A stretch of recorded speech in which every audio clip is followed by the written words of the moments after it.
The Bilderberg meetings are a fascinating topic because they've been going on every year since 1954, and they consist of the most powerful, richest, most influential people in the world, and they're never reported on in the media. It's incredible.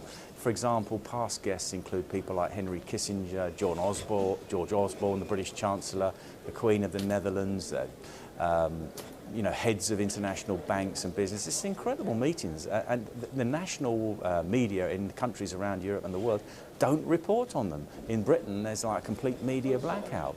It's unbelievable. But with the internet, I'm afraid that these things now can't be kept secret anymore. And we know that, for example, Kenneth Clarke, who's a British minister in the government, he's been in the government, you know, conservative governments in the past, attends these meetings, and he's on the steering committee. And in fact, I wrote to him and asked him on what basis they go to these meetings and what they discuss.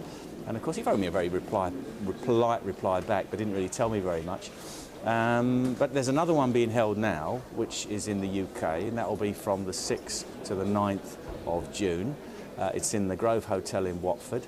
And again, there's no plans, that I know of, in the media to actually talk about what goes on. So I've written to all the main TV stations, the main newspapers, and asked them if they intend to report on it, and if not, why not? Because can you imagine?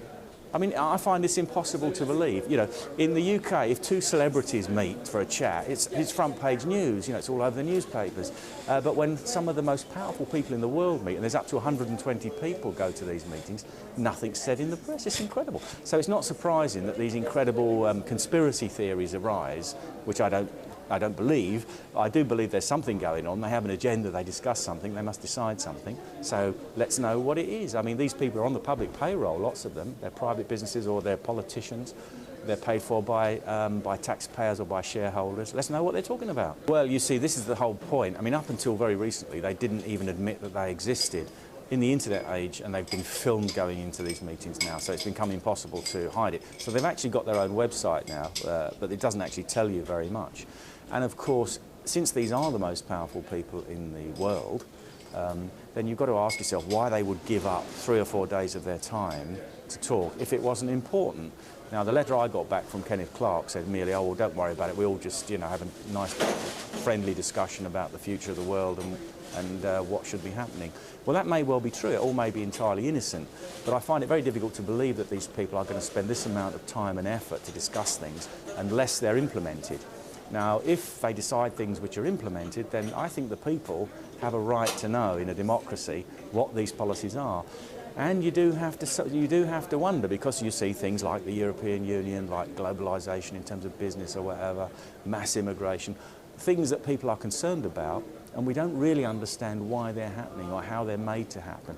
And I think that if we knew more about what these people discussed, it's either going to tell us two things. One is that actually it's just a talking shop and it doesn't really matter anyway, or it does matter and they are deciding things. Now, if it does matter and they are deciding things, in a democracy we should have the right to know. This certainly supports this idea, doesn't it? Because you use the word collusion between global elites, and it is kind of the only explanation of why we get all of these things that most ordinary people don't want.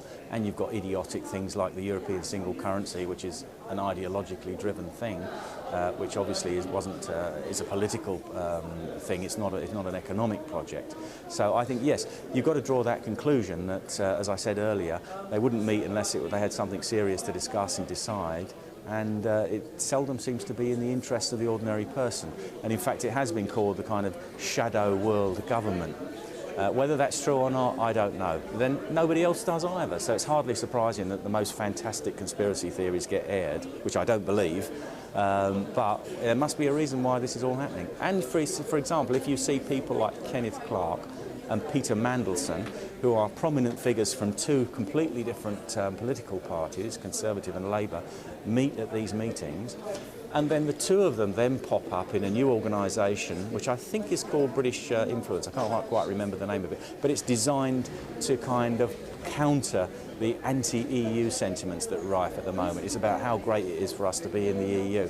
Well, it seems a bit suspicious that two people like that, who have opposing political beliefs, supposedly, can be part of the Bilderberg group and then part of a new organisation designed to kind of counter the anti-EU feeling that's rife at the moment. So it does tend to point in a certain direction, doesn't it, the evidence?